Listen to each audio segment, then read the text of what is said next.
Hello friends, welcome back to my channel. আশা করি সবাই ভালো আছো, আমিও ভালো আছি। তো গতকাল আমি ভিডিও দিতে পারিনি, কিন্তু একটা খবর ওয়াইটিতে ঘুরছিল যেটা আমারও চোখ এড়ায়নি।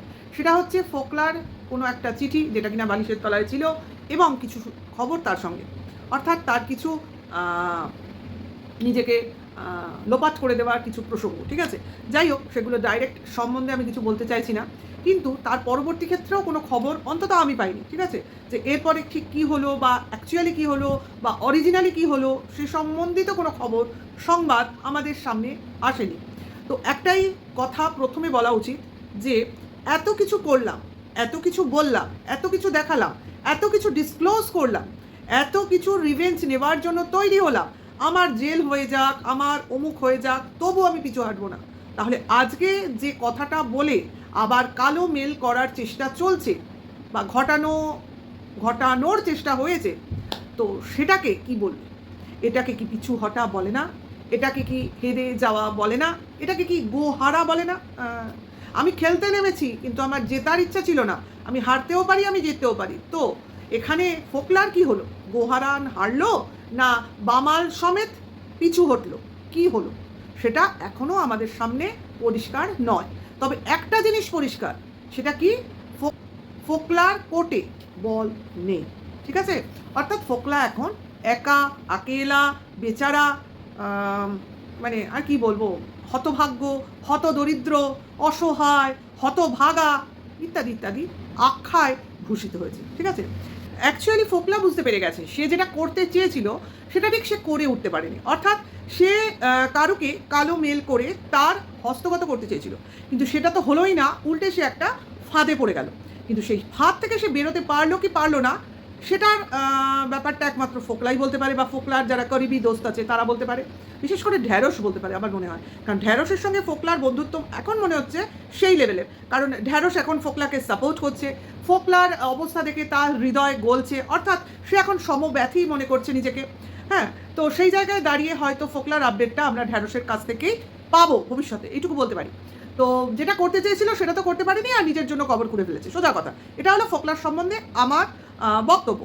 এইবার ফোকলা যে স্টেপটা নিজে নেবে বলে ঠিক করেছে, বা যেটা আর কি হিন্টস আমাদের দিয়েছে, সেটা কি অ্যাকচুয়ালি ঘটেছে না ঘটেনি, এটার আপডেট আমরা এখনো পাইনি। তো ভবিষ্যতে নিশ্চয়ই পেয়ে যাব। আর ফোকলার এই ধরনের আপডেট এর আগেও আমরা পেয়েছি, ইনস্টা মাধ্যম বা অন্য কোনো রেকর্ডিং মাধ্যম, এই আমার শেষ, আর দেখা হবে না ইত্যাদি ইত্যাদি, বহুবার বহু সময়। আর একটা কথা আমি খুব ভালো করে জানি, যারা এত বলে না তারা কিছু করতে পারে না, আমার মনে হয়। কারণ আমি করব, আমি করে ফেললাম, আমি বলছি, আমি বললাম, এগুলো যারা বলবে তাদের কিন্তু ওই আমি জনসমক্ষে বললাম, এবার জনতায় সে আমায় বাঁচাবে, এরকম একটা ব্যাপার থাকে। ঠিক আছে, এইবার অ্যাকচুয়ালি হচ্ছে ওই পালে বাঘ পড়ার মতো ব্যাপার। এই আমি করে ফেললাম, এই আমি করছি, অথচ আমি কিছুই করলাম না। কিন্তু হয়তোবা একটা সময় ঘটনাটা ঘটে গেলেও যেতে পারে, তার ইচ্ছার মানে অনিচ্ছা সহকারে হতেও পারে। কিন্তু ব্যাপারটা হচ্ছে এরকম হওয়াটা তো উচিত ছিল না ভাই। তুই একটা ছেলে, তোর নিজের ইনকামের উপর তোর ভরসা করতে হবে, তোর নিজের রোজগার তোকে করতে হবে, নাকি কারোর রোজগারের উপর তুই ভরসা করবি, তাই না? তো সেখানে তোর নিজের ওপর তোর নিজের কোনো ভরসা নেই, তোর নিজেকে চালাবার তোর ক্ষমতা নেই, তুই লোকের ঘাড় পছন্দ করিস, যে ঘাড়ে ভর দিয়ে তুই উঠতে চাস। ঠিক আছে, তো সেখানে তুই কিছু করতে পারিসনি, বা একটা জায়গায় ফেসে গেছিস নিজের ভুলবশত, সেখান থেকে তুই বাঁচাবার জন্য আজকে নানা ড্রামা নাটক করার চেষ্টা করছিস। হ্যাঁ করছিস, কোনো কারণেই করছিস, কারণ তোকে টেনে আনার, তোকে গ্রিপে আনার অনেকেই অনেকভাবে চেষ্টা করছে, কারণ তোর সাক্ষীটা এখানে বিশালভাবে ম্যাটার করে। কারণ কেউ তোকে কাজে লাগাতে চাইছে, কারণ তোর এই ভুল পদক্ষেপটাই তোকে বিপদে ফেলবে কি ফেলবে না সেটা তুই জানিস না, কিন্তু আরেক পক্ষ জেনে নিয়েছে যে তোর কি হলো তাদের ভারী যা এলো, তোকে দিয়ে কাউকে ফাঁদে ফেলাবার চেষ্টা তারা চালাচ্ছে। ঠিক আছে, কারণ দেখো একটা কথা সত্যি, যে ওদের কাছে কিছুই নেই, কোনো প্রমাণ নেই, কোনো প্রুফ নেই, কিন্তু তবু তারা দর্শকদের বোকা বানিয়ে যাচ্ছিল যে তারা অনেক কিছু করে ফেলেছে। কেন? এটাই হচ্ছে একটা তোমার ট্যাকটিক্স, কি না লোকের সামনে নিজেকে জিতে গেছি এই ভাবটা দেখানো। অর্থাৎ আমার যে হারার সম্ভাবনা হয়েছে, বা আমি যে ভেঙে পড়েছি, বা আমার যে কোনো মানে কি বলবো, কোনো সম্ভাবনা নেই জেতার, বা আমার কোনো কিছুই হাতে নেই, এই জিনিসটা লোককে না জানানোই হচ্ছে একটা তোমার ট্যাকটিক্স। অর্থাৎ সবসময় নিজের কনফিডেন্স লেভেলটা হাই দেখানো। অর্থাৎ আমি যদি নিজেকে কনফিডেন্ট দেখাতে পারি, তাহলেই কিন্তু অপরপক্ষ ভাববে যে ওদের হাতে এমন কি প্রুফ আছে যাতে ওরা এতটা কনফিডেন্ট। এবং এই মানে তোমার এই যে ভাবনা চিন্তা অপরপক্ষের, এর জন্যই ওরা হয়তো অনেক কিছু ভুলভাল সিদ্ধান্ত বা ভুলভাল স্টেপ নিয়ে যেতে পারে, যেটা কিনা যারা কনফিডেন্স একটা ফেক দেখাচ্ছে তারা এই ফেক কনফিডেন্স দেখিয়েই অপর পক্ষকে ফাঁদে ফেলার চেষ্টা চালিয়ে যাচ্ছে। এটা কিন্তু এক ধরনের প্র্যাকটিস, যেটা কিনা ওই বেচুর পক্ষের লিগাল টিম অনেকবারই বলেছে এইগুলো আমাদের ট্র্যাপ ছিল, ট্র্যাপ, ঠিক আছে, ফাঁদ। তো সেই ফাঁদ এরা বরাবরই ফেলে এসছে, ইঁদুরের ফাঁদ, এবং তাতে যে ওই ফোকলার মতো ইঁদুরই ধরা পড়বে এটাই স্বাভাবিক। টিনুর মতো কোনো সিংহী ওখানে ধরা পড়তে যাবে না, স্বাভাবিক, ঠিক আছে। কাজে এই জায়গাতেই ওরা মানে ওরা কী করেছে আমার জানা নেই, ওরা অ্যাকচুয়ালি পর্যুদস্ত হয়েছে। আর বাজিমাত কে করেছে? টিনু। সে নির্বিকার, নিশ্চিন্ত এবং নিজের লাইফ নিয়ে বিন্দাস। এই যে একটা তোমার দেখানোর টেন্ডেন্সি, এই জিনিসটাই অপর পক্ষের কিন্তু কনফিডেন্সকে চূর্ণ বিচূর্ণ করে দেয়, যেটা কিনা বেচুর পক্ষের কারোর করার কোনো ক্ষমতাই নেই, ওটা একমাত্র টিনুই পারে। আর এটা ফোকলার অজানা ছিল, এবং ফোকলা আজকে জেনে নিজেকে কোথায় ফেলবে, কোথায় রাখবে, কোথায় লুকোবে এটাই বুঝতে পারছে না। সে এখন সব ছেড়ে ঢ্যাঁড়সকে তোমার বন্ধু ভাবছে, এবং ঢ্যাঁড়সের চ্যানেলকেই একমাত্র ওর চ্যানেল মনে করছে, যার মাধ্যমে নিজের মনের কথা দর্শকদের সামনে বলতে পারে। যাই হোক, এটা দিয়েও কোনো কাজ হবে না, কারণ ঢ্যাঁড়স এর মাধ্যমে নিজের চ্যানেলই গ্রো করছে, আর কিছু করছে না। কারণ সে জানে সে বাইরের চ্যানেল তাকে কোনোভাবেই দেশের কোনো চ্যানেল কিছু করতে পারবে না। কাজেই সেখান দিয়ে তার চ্যানেলের যে তোমার ফেসিলিটিটা, সেটা সে অন্যকে প্রোভাইড যেমন করছে, তার দ্বারা নিজের চ্যানেলের গ্রো আপটাও করে নিচ্ছে। তো এটা দেখো, যার যার লাক সে পাচ্ছে, করছে, তার জন্য তাকে দোষ যেমন দিতে পারবো না, তেমনি তাকে দিয়ে যারা করছে তাদেরকেও দোষ দিতে পারবো না। কারণ কেউ বলতেই পারে, এবার কেউ তাকে সাহায্য করতেই পারে। এটা হলো তাদের নিজেদের একটা রিলেশনশিপ, সেখানে আমাদের বলার কিছু নেই। তবে হ্যাঁ, এই ঘটনাটা ঘটলো কি ঘটলো না সেটা জানার আমার খুব ইচ্ছে আছে, কিন্তু তবে যদি জিজ্ঞাসা করো এই ঘটনার পরিপ্রেক্ষিতে তোমার অভিমত কি, যে ঘটনাটা ঘটানো ফোকলার কি উচিত না উচিত না, তো আমি বলবো এটা হলো এক ধরনের লড়াইয়ে পলায়ন করা, লড়াইয়ের ময়দান ছেড়ে পলায়ন করা। অর্থাৎ জীবন মানুষের একটা, তো সেই জীবনে যুদ্ধটাই মেইন, সেখানে লড়াই তোমায় করতেই হবে।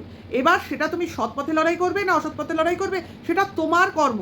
কাজে তোমার কর্মের দ্বারাই তোমার কর্মফল তোমার সামনে আসবে। কাজে তোমার কর্ম যদি ভালো হয় তবে তোমার লড়াইটা ফেয়ার হবে, আর তোমার কর্ম যদি ভুল হয় তাহলে তোমার লড়াইটা ফেক হবে। তো তার দ্বারাই তো তুমি পরাজিত হবে বা জিতবে, এটাই তো ফেয়ার একটা টোটাল একটা তোমার চিন্তাভাবনা। তো সেইখানে যাই হোক, জিনিসটাকে ফেস করতে হবে, কারণ আমার কাজ, আমার সিদ্ধান্ত, আমি করেছি, আমাকে কেউ করতে বলেনি। সেখানে যে ফলটা আসবে সেটা আমাকেই ভুগতে হবে। তো সেই ভোগান্তিটা আমারই, সেটা অন্য কারণ নয়। সেখানে লড়াইয়ের ময়দান ছেড়ে চলে যাওয়া আর পৃথিবী ছেড়ে চলে যাওয়াটাও একই ব্যাপার। অর্থাৎ জীবনটা ভগবানের দান, সেই দানটাকে ভগবান যতদিন দিয়েছেন ততদিন তুমি ওটাকে দান হিসেবেই রাখো, সেটাকে ইগনোর করো না, সেটাকে বাঁচো। কারণ কেউ বলতে পারে না আজকের দিন খারাপ আছে মানে ভবিষ্যতের দিন ভালো আসবে না। এটা কিন্তু সবার ক্ষেত্রে, অতি বড় শয়তানরাও কিন্তু ভালো হয়ে যায়। হ্যাঁ, ভালো কিছু করে ভালো হও, অসুবিধা কী আছে? নিজের ক্যারেক্টারটাকে ধুয়ে পরিষ্কার করে নাও সার দিয়ে, অসুবিধা কী আছে, তাই না? ভালো কাজ করো, ভালো কিছু রেজাল্ট নিয়ে আসো সামনে, যাতে লোকের দৃষ্টিভঙ্গি চেঞ্জ হয়। আজ অবধি 1.5 বছর ধরে যে ফোকলার সম্বন্ধে আমরা জানছি, শুনছি বা বলছি, কোনোটাই তো ভালো জিনিস নয়। কাজেই তার কাজটাই এরকম যে তাকে নিয়ে বলারও কিছু নেই ভালো, শোনারও কিছু নেই ভালো। কাজেই ওইটাই, তার থেকেই তার এই ধরনের গ্লানি বা অপরাধ বোধ এসে গেছে হয়তো, বা ভয়, এটাও আসতে পারে। কারণ সে বিশাল ফাঁদে জড়িয়ে পড়তে চলেছে, এটাও সে ভাবতে পারে। হবেই তো, যে কাজটা করেছে সেখানে ফাঁদে জড়ানো কোনো কঠিন ব্যাপার নয়। কাজে যখনই সব লাইভ ভিডিও অ্যাকশন করছিল ফোকলা, তখনই আমি একটা ভিডিওতে বলেছিলাম এটা না ও নিজের কবরও নিজেই খুঁড়ছে। কাউকে মানে টিনুকে ফাঁদে ফেলতে পারবে কি পারবে না আমার জানা নেই, কিন্তু অ্যাকচুয়ালি নিজে ফাঁদে পড়ে গেছে, নিজের ইঁদুরের কলে নিজেই ধরা পড়েছে, আর কিচ্ছু করার নেই। এখানে সে নিজে যেমন ফেসেছে, তার পরিবারকে এর মধ্যে ফাঁসিয়েছে। আর টিনুকে কিছু করতে ফোকলা কেন, ফোকলার 14 গোষ্ঠী পারবে না, বেচু পারছে না, বেচুর লিগাল টিম পারছে না, আর ফোকলা কনসা খেতকা মুলি হয়, কেউ কিচ্ছু করতে পারবে না। কারণ মেয়েটা কিছু বলেই না, ও শুধু শুনে যাচ্ছে, গোটা ওয়াইটি ওর বিরুদ্ধে নেগেটিভিটি ছড়াচ্ছে। কাজে সেই জায়গা থেকে ওর কতটা কি বলবো ফেয়ারনেস আছে সেটা ভবিষ্যৎ বলে দেবে, যে ওকে কতটা গালাগালি শুনতে হয়েছে, কতটা নেগেটিভ কথাবার্তা শুনতে হয়েছে, অথচ ও ভিডিও মারফত কোনো কিছুই আমরা দেখিনি, শুনিনি, বা কারুকে প্রমাণ সহ দেখাতেও দেখিনি, ঠিক আছে? মানে একটা সলিড প্রুফ যেটা বলে, ঠিক আছে? তো সেই জন্যই বলছি, কাজে এই ধরনের যে কথাবার্তা ওয়াইটিতে কল রেকর্ডিং, ভিডিও রেকর্ডিং ইত্যাদি ইত্যাদি চলে, এগুলো কোনোটাই সলিড প্রুফ নয়। সেটা আমি এই নেক্সট আবার একটা ভিডিও করবো, বেচুর ভিডিও, সেখানে তোমাদের আরেকটু ক্লিয়ার করে বলবো, কারণ বেচু কিছুটা বাড়াবাড়ি করছে দেখছি, তো সেটাকে নিয়ে একটু বলতে হবে। তো এখনকার জন্য এইটুকু। ফোকলার আপডেট পাওয়ার জন্য একটু মনটা উতলা হয়ে রয়েছে, কারণ কোথাও কিছু জানতে বা শুনতে পারলাম না যতক্ষণ না আমি এই ভিডিওটা করছি। জানি না এরপরে কোনো আপডেট পাবো কিনা, দেখা যাক। তো ততক্ষণ অবধি তোমাদের এটাই বলার যে সবাই ভালো থেকো, সুস্থ থেকো, নেক্সট ভিডিও ওয়েট করো, এবং এখনকার জন্য এইটুকু। ভালো লাগলে লাইক, কমেন্ট, শেয়ার করো। Tata, by.